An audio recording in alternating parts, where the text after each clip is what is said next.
Hello students, I am again back with part 2 of chapter number 4 Nationalism in Europe. Students, I hope you all have seen part 1 of this chapter. If not, do watch it. बेटा यहाँ तक अब हम part 1 में पढ़ चुके हैं. हम लोग पार्ट 2 स्टार्ट करेंगे. Unification of Germany. हम जर्मनी को यूनिफाई कराएं उसके पहले हमें वियना सेटलमेंट पढ़ना है. देखो 1815 में वाटरलू में किसकी हार होती है बेटा? नेपोलियन की होती है हार. अब नेपोलियन को एक कंट्री हरा नहीं पा रही थी तो कितनी कंट्री ने अलाय बनाया? ब्रिटेन, रशिया, प्रूशिया और ऑस्ट्रिया, ये 4 कंट्री मिली, इन्होंने अलाय बनाया और किसको हराया? नेपोलियन को. कब? 1815 में. कहाँ हराया? वाटरलू में हराया. कितनी बातें हम पढ़ चुके थे. अब जब वाटरलू में नेपोलियन की हार होती है उसके बाद कांग्रेस मतलब एक मीटिंग होती है, बहुत सारे रिप्रेजेंटेटिव्स होते हैं उसमें डिफरेंट यूरोपियन कंट्रीज़ के. इनकी मीटिंग कहाँ होती है? वियना में होती है. और इस वियना में जो मीटिंग हो रही होती है इसको चेयर कर रहे थे, मतलब इसको होस्ट कर रहे थे ड्यूक मिटरनिक. कौन? ड्यूक मिटरनिक इसको होस्ट कर रहे थे. किसको? वियना ट्रीटी को. और ये जो कांग्रेस की मीटिंग कहाँ हो रही है? वियना में हो रही है. ठीक है. अब ये लोग क्यों बैठे हैं? तो ये अनडन करने के लिए बैठे हैं. किस चीज़ को अनडन करना है इनको? नेपोलियन ने जो भी अब तक काम किया उस सबको अनडन करेंगे. ठीक है. कहाँ पर बैठ के? वियना में बैठ के. चलो हम पढ़ते हैं बुक में क्या लिखा. A congress of the representative of various European countries. European countries के बहुत सारे रिप्रेजेंटेटिव्स कहाँ बैठे हैं बेटा? वियना में बैठे हैं मीटिंग के लिए. To reshape the map of Europe. अब ये यूरोप के मैप को रीशेप करेंगे. रीशेप करने की ज़रूरत क्या पड़ी? क्योंकि देखो मेरी बात सुनो, 1815 तक नेपोलियन यूरोप के एक बहुत बड़े पार्ट को कनकर कर चुका था. तो अब ये कंट्रीज सारी बैठेंगी कि भैया जो भी कुछ नेपोलियन ने लिया था हमसे, अब हमको वो वापस चाहिए. तो ये लोग बैठे हैं. क्यों बैठे हैं? By re administrating the vast empire of Napoleon. ये फिर से मैप बनाएंगे यूरोप का. क्या करके? री एडमिनिस्टर करके. किसको री एडमिनिस्टर करके? नेपोलियन के बहुत बड़े एम्पायर को. अब ये एम्पायर का कुछ पार्ट इस कंट्री को मिल जाएगा, कुछ इस कंट्री को मिल जाएगा, कुछ इसको और कुछ इसको. तो नेपोलियन ने जो फ्रांस के एरिया को बड़ा कर दिया था अब उसको वापस से छोटा करेंगे ये लोग वियना में बैठ के. The Vienna settlement mark the advent of nationalism in Europe. और ये वियना सेटलमेंट से ही नेशनलिज्म की फीलिंग का और ज़्यादा एडवेंट होगा. नेपोलियनिक कनकस्ट के बाद जो जर्मन स्टेट्स था उसे यूनाइटेड कर दिया गया था एक लूज कन्फेडरेसी में. और इस कन्फेडरेसी में 39 स्टेट्स थे. इन्हें कहा जाता था Confederation of Rhine, Confederation of the Rhine. ठीक है. तो जब नेपोलियनिक कॉन्क्वेस्ट हो गई तो जर्मन स्टेट्स वर यूनाइटेड. इनको यूनाइटेड कर दिया गया एक लूज कन्फेडरेसी में जो कितने स्टेट्स को मिला के बनी थी? 39 स्टेट्स को मिला के बनी थी. और इस कन्फेडरेसी को क्या कहते थे? Confederation of the Rhine. जो वियना सेटलमेंट था reorganise the confederation of 39 states with Austria as the leader. इन्होंने ये जो 39 स्टेट्स की कन्फेडरेशन थी इसकी लीडरशिप किसको दे दी? ऑस्ट्रिया को दे दी. ठीक हुई बात. अब बेटा एक बहुत बड़ा स्ट्रगल चालू होगा. वो स्ट्रगल होगा जर्मन यूनिफिकेशन का. The struggle to unite all German states. सब सारे जर्मन स्टेट्स को क्या करना है? यूनाइट करना है. Including those under Austria and Prussia began. अब पूरे जर्मन स्टेट्स को यूनाइट करने के लिए किस किस से मांगना पड़ेगा? ऑस्ट्रिया. क्योंकि 39 स्टेट से जो कन्फेडरेसी बनी थी उसका लीडर तो किसको बना दिया था? ऑस्ट्रिया को बना दिया था. कुछ प्रूशिया के पास थे. तो आप इन सब से लेकर के क्या बनाना है बच्चा? एक जर्मन स्टेट बनाना है. अब हम देखेंगे रोल ऑफ बिस्मार्क. इनका नाम था ओटो वन बिस्मार्क. ये बहुत ही इंटेलिजेंट, मिलिट्री पावर, एडमिनिस्ट्रेशन सब कुछ आता था इनको. ये हैं ओटो वन बिस्मार्क. देखो जो प्रूशिया था वो बहुत पावरफुल जर्मन स्टेट था. प्रूशिया बहुत पावरफुल जर्मन स्टेट था. जो प्रूशियन प्राइम मिनिस्टर थे उनका नाम था ओटो वन बिस्मार्क. कुछ कुछ बुक्स में इन्हें चीफ मिनिस्टर भी कहा है, कुछ कुछ बुक इन्हें प्राइम मिनिस्टर कहती है. तो देखते हैं जो भी कुछ थे. तो यहाँ पर हम बिस्मार्क के रोल को पढ़ेंगे. ओटो वन बिस्मार्क प्रूशिया के प्राइम मिनिस्टर थे. प्रूशिया एक बहुत पावरफुल जर्मन स्टेट था. इन्होंने एक इम्पॉर्टेंट रोल प्ले किया जर्मन यूनिफिकेशन मूवमेंट में. मिटरनिक द चांसलर ऑफ ऑस्ट्रेलिया. मिटरनिक कौन थे? Chancellor of Australia. ये वही मिटरनिक हैं, ड्यूक मिटरनिक, जिसने ये ट्रीटी ऑफ वियना को होस्ट किया था. Was against the unification of Germany. और ये जो मेटरनिक थे, जो कि ऑस्ट्रिया के चांसलर थे, वो नहीं चाहते थे कि जर्मनी का यूनिफिकेशन हो जाए, क्योंकि एक टाइम में जर्मनी के 39 स्टेट्स इन्हीं को तो दे दिए गए थे। ऑस्ट्रिया को क्या बना दिया था? लीडर बना दिया था। तो भैया ये लीडर क्यों चाहेगा कि यूनिफिकेशन हो? ये तो बहुत ही गलत हो जाएगा, ऐसा इनको लग रहा था मेटरनिक को। तो मेटरनिक इसके अगेंस्ट में थे। पर जो बिस्मार्क थे वो सक्सेसफुल हुए इन परसुएडिंग केसर विलियम वन। बिस्मार्क ने केसर विलियम वन को मनाया, जो कि एक एम्बिशियस रूलर थे प्रूशिया के, कि भैया चलो हम जर्मनी को यूनिफाई कर देते हैं और कुछ एफर्ट्स करते हैं इस यूनिफिकेशन प्रोसेस के लिए। इनको भी पता था कि ऑस्ट्रिया नहीं चाह रहा है कि जर्मन यूनिफिकेशन हो, पर केसर विलियम वन ने बोला ठीक है, देखते हैं क्या कर सकते हैं, करते हैं चलो। तो जर्मन यूनिफिकेशन है उसे अचीव किया गया through a long struggle against external and internal odds. Internal odds भी थे, इंटरनल भी जर्मनी में कुछ प्रॉब्लम थी, एक्सटर्नल ऑड भी थे, ऑस्ट्रिया से लड़ना था। फिर भी जर्मन यूनिफिकेशन का जो प्रोसेस है वो कंप्लीट होगा। एक लॉन्ग स्ट्रगल, एक लंबा टाइम इसमें लगेगा, पर ठीक है हो जाएगा। Prussia form the nucleus of the unification. और जो यूनिफिकेशन है उसके न्यूक्लियस में कौन है? प्रूशिया है। बिस्मार्क मास्टरमाइंड है इस अचीवमेंट का, जिन्होंने यूनिफिकेशन को फाइनली कर दिखाया। Could be achieve through war and conquest. Auto von Bismarck को, जो कि मास्टरमाइंड थे इस यूनिफिकेशन को, लग गया था कि भैया बिना वॉर के, बिना कॉन्क्वेस्ट के ये यूनिफिकेशन कभी हो ही नहीं पाएगा, हम इस यूनिफिकेशन को कभी अचीव कर ही नहीं पाएंगे। इनकी जो पॉलिसीज़ थी पॉपुलरली कैसे समझी जा सकती हैं? ब्लड एंड आयरन पॉलिसी, ठीक है। ब्लड एंड आयरन पॉलिसी मतलब समहाउ एनी हाउ हमें यूनिफिकेशन करना है, उसके लिए खून बहाना पड़ेगा, जो भी कुछ करना पड़ा वो करेंगे, पर यूनिफिकेशन होगा। ये किसकी पॉलिसी थी? बिस्मार्क की। बिस्मार्क पूरे मास्टरमाइंड थे इस पॉलिसी के, यूनिफिकेशन के। केसर विलियम वन राजा हैं, बिस्मार्क ऑटो वन बिस्मार्क के पास पूरी शक्तियां हैं कि वो यूनिफिकेशन कैसे कैसे कैसे करेंगे। तो बिस्मार्क ने हेल्प ली आर्मी की, बिस्मार्क ने हेल्प ली ब्यूरोक्रेसी की, ब्यूरोक्रेसी और आर्मी की हेल्प से इस प्रोसेस को कंप्लीट किया। किसने? ऑटो वन बिस्मार्क ने। 61 से 70 तक लड़ाइयाँ चली। Prussia under Kaiser William one and Bismarck led the confederation of German states in 3 shots. मतलब 3 विक्टोरियस वॉर इन्होंने लड़े, और 3 वॉर के बाद पूरा जर्मन स्टेट इनका हो गया। ठीक है, कब से कब तक लड़ना पड़ा इन्हें? 64 से 70 तक लड़ना पड़ा।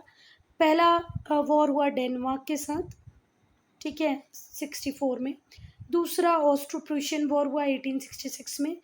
तीसरा फ्रैंको प्रूशियन वॉर हुआ 1817 में। और ये फ्रैंको प्रूशियन वॉर याद रखना, क्योंकि इटली यूनिफिकेशन में भी इसका एक इम्पॉर्टेंट रोल होगा। फ्रांस इटली में भी बहुत ज़्यादा प्रॉब्लम क्रिएट कर रहा था, पर जब फ्रांस प्रूशियन वॉर हुए तो फ्रांस का इन्वॉल्वमेंट कहाँ पर हो गया? प्रूशिया से लड़ने के साथ हो गया, और इटली ने इस मौके का फ़ायदा उठा के इटली यूनिफिकेशन कर लिया।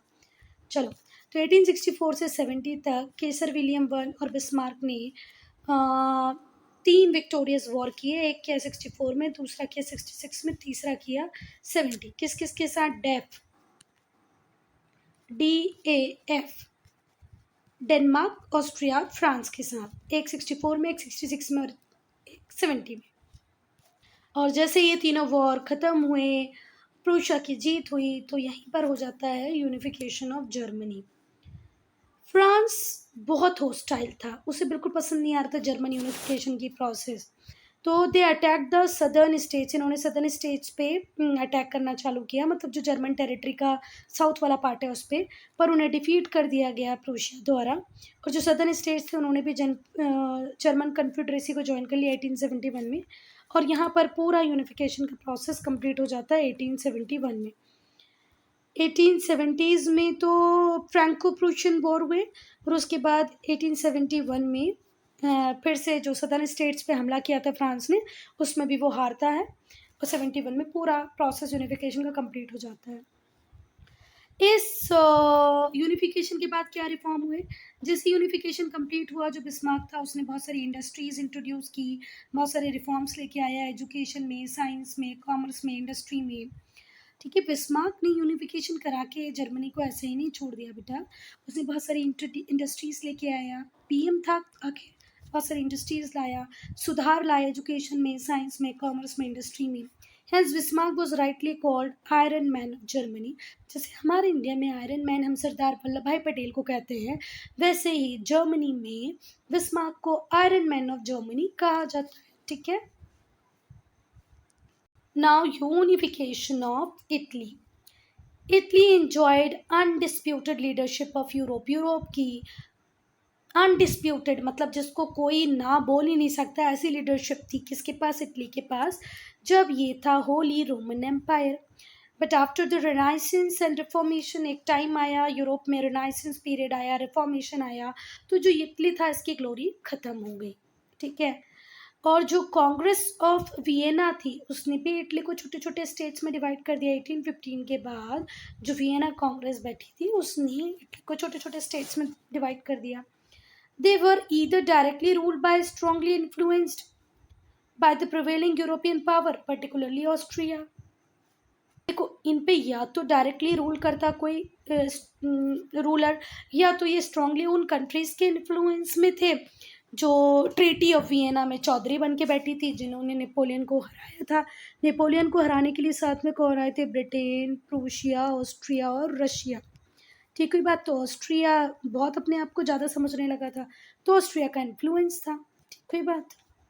अब हम इटली के इंपॉर्टेंट स्टेट्स की बात करें तो वो है वेनेथिया, लोम्बार्डी. ये हैब्सबर्ग एम्पायर के कंट्रोल में थे. Habsburg empire of Austria, Austria के हैब्सबर्ग एम्पायर के कंट्रोल में था लोम्बार्डी और वेनेथिया.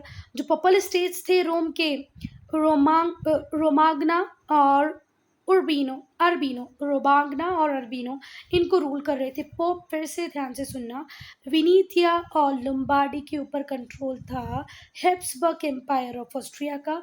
Purple states of Rome control कर रहे थे रोमाग्ना और अर्बीनो को. ठीक है. इनके ऊपर पोप रूल कर रहे थे. नेपल्स और सिसिली जो कि साउथ में थे उसको रेस्टोर किया Ferdinand one of Sardinia. Sardinia के जो फर्डिनेंड वन थे उन्होंने नेपल्स और सिलिसी को तो अपने कंट्रोल में कर ही लिया था. पाइडमेंट और Sardinia were the only kingdoms ruled by Victor Emmanuel two, Italian prince. बेटा देखो दो ही जगहें ऐसी थी, एक पाइडमेंट और सर्डिनिया, जिनके ऊपर रूल इटालियन प्रिंस कर रहे थे विक्टर इमानुएल टू. बाकी नॉर्थ में रूल किसी और का, साउथ में रूल किसी और का, मिडिल पार्ट में पोप रूल कर रहे थे. ठीक है. The people of Italy belong to be united under one king. जो इटली के लोग थे वो यूनाइटेड होना चाहते थे अंडर वन किंग, पर जितने भी अटैम्प्ट होते थे इटली यूनिफिकेशन के वो पूरी तरह सप्रेस कर दिए जाते थे. कई बार सप्रेस करने वाला होता था फ्रांस, तो कई बार होता था ऑस्ट्रिया. ठीक है. कुछ पार्ट ऑस्ट्रिया के पास है, कुछ फ्रांस के पास है. तो ये अपने अपने जो पपल स्टेट्स जिनको हम बोल रहे हैं पोप, यहाँ पर मेजर इन्फ्लुएंस किसका था? फ्रांस का था. विनीतिया लोम्बार्डी एक्चुअल में ऑस्ट्रिया के पास थे. तो जब भी इटली यूनिफिकेशन की बात होती, कभी ऑस्ट्रिया टांग अड़ा देता, कभी फ्रांस टांग अड़ा देता.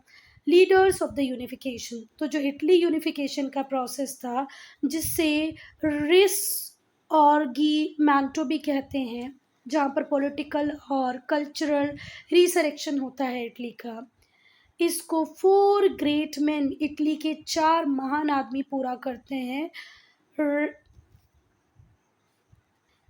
इस रिसऑर्जिमेंटो के प्रोसेस, इटालियन यूनिफिकेशन के प्रोसेस को पूरा करने के लिए 4 महान आदमी होते हैं. एक होते हैं जुसेपी मेज़िनी, दूसरे होते हैं Giuseppe Garibaldi, King Victor Emmanuel two और काउंट कैमिलो डी केवर. 4 व्यक्ति, Giuseppe Mazzini, Giuseppe Garibaldi, Victor Emmanuel two, Count Camillo di Cavour. चलो, तो जो सीपी मेज़िनी होते हैं वो इटालियन यूथ को इंस्पायर करते हैं कि चलो भैया स्ट्रगल करो, इटली को यूनिफाई कराओ. इन्होंने 2 सीक्रेट सोसाइटीज़ भी बनाई. एक का नाम था यंग इटली, दूसरे का नाम था यंग यूरोप. इन्होंने 2 बार अपराइजिंग की, एक बार 1831 में की और दूसरी बार 1848 में की. पर इनके जितने भी रेवोल्यूशन होते वो फाइनली फेल हो जाते थे. 1831 का रेवोल्यूशन यहाँ नहीं दिया है, यहाँ पे सिर्फ यंग इटली की बात की, जबकि यंग यूरोप और यंग इटली 2 सोसाइटीज़ इन्होंने बनाई थी, सीक्रेट सोसाइटीज़. और 2 बार रिवोल्यूशन किए, एक किया 1831 में, दोबारा किया 1848 में. यूरोप के डिफरेंट डिफरेंट पार्ट में रिवोल्यूशन हुए. In Italy too people revolted to bring unification. Italy में भी रिवोल्ट हुआ यूनिफिकेशन के लिए, पर कुछ रिजल्ट नहीं निकला, फेल हुआ ultimately.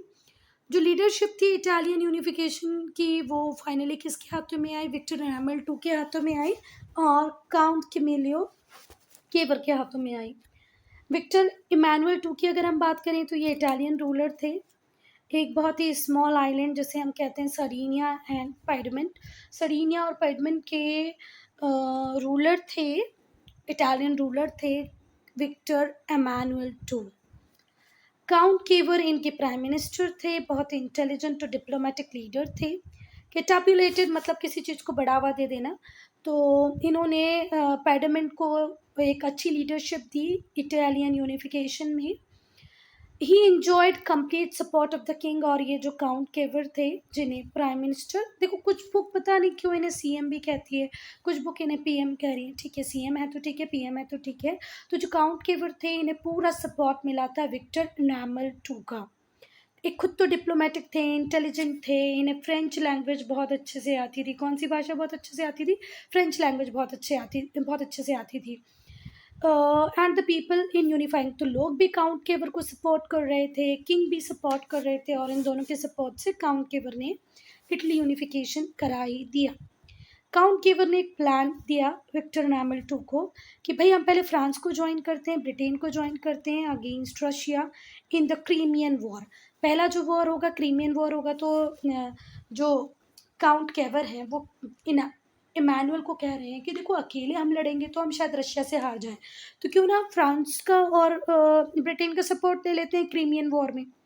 Which broke out in 1854. 1854 में क्रीमियन वॉर हुआ जिसमें फ्रांस और ब्रिटेन के सपोर्ट से कौन जीता? Victor Emmanuel two. Napoleon third the ruler of France promise to help Italy against Austria. Russia lost the war. और ये जो फ्रांस के रूलर थे Napoleon three, the ruler of France, France के रूलर, इन्होंने प्रॉमिस किया इटली को कि हम तुम्हें हेल्प करेंगे ऑस्ट्रिया के अगेंस्ट में. ठीक है, और यहाँ पर रशिया की हो जाती है हार. मतलब फ्रांस और ब्रिटेन दोनों ही सपोर्ट करते हैं किसका? विक्टर इमैनुअल टू का, जिसकी वजह से रशिया हार जाता है क्रीमियन वॉर में. ठीक है, और साथ ही साथ नेपोलियन थ्री जो रूलर होते हैं फ्रांस का वो ये भी प्रॉमिस कर देते हैं हम ऑस्ट्रिया के अगेंस्ट में भी तुम्हारा साथ देंगे. Later France help Sardinia to defeat Austria. बाद में फिर फ्रांस ने, जैसे कि मैंने पहले बता दिया, हेल्प किया सर्डिनिया को ऑस्ट्रिया को हराने में. और इस तरीके से लोम्बार्डी भी 1859 में किसके पास आ गया? इटालियन प्रिंसली हाउस मतलब विक्टर इमैनुअल के पास आ गया.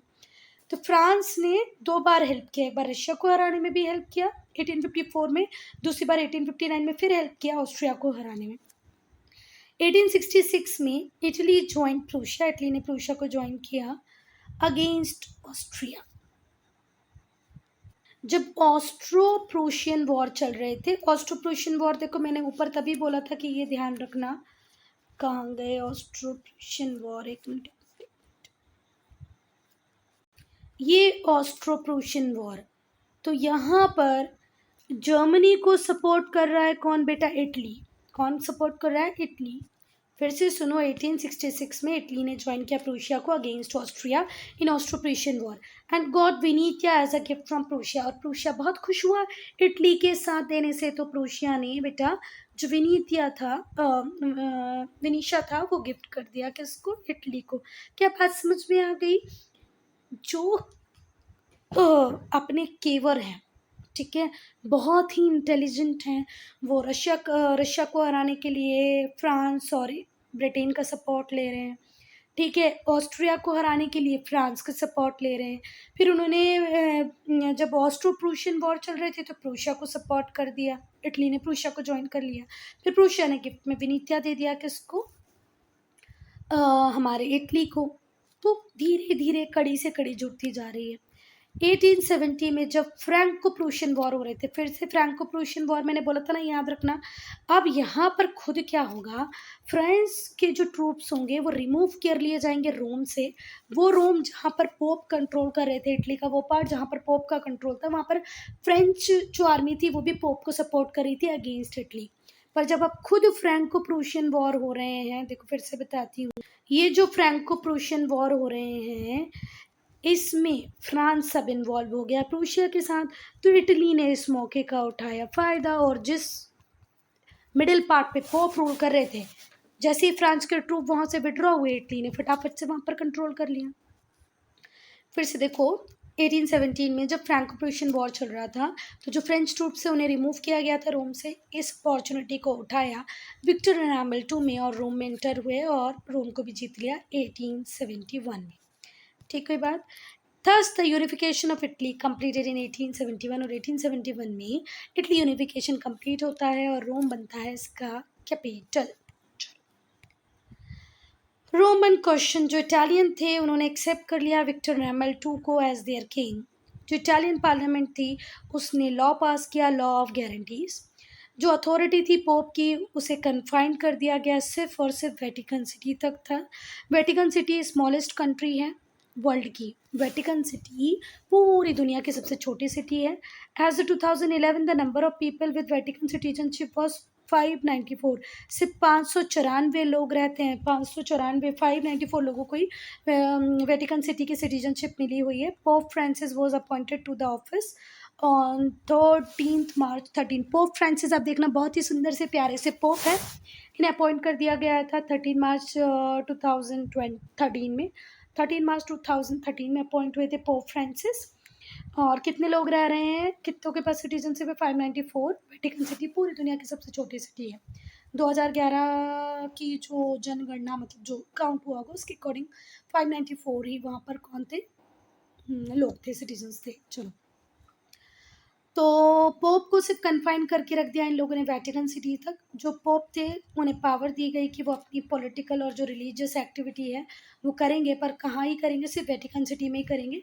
But this was opposed by the papacy, office of pope, पर पपेसी ने इसे अपोज किया।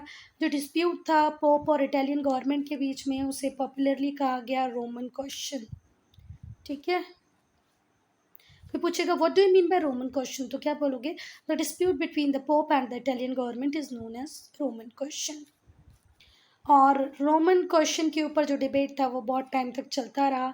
बाद में इसे सेटल कर लिया गया बेनिटो मुसोलिनी द्वारा by signing the treaty of,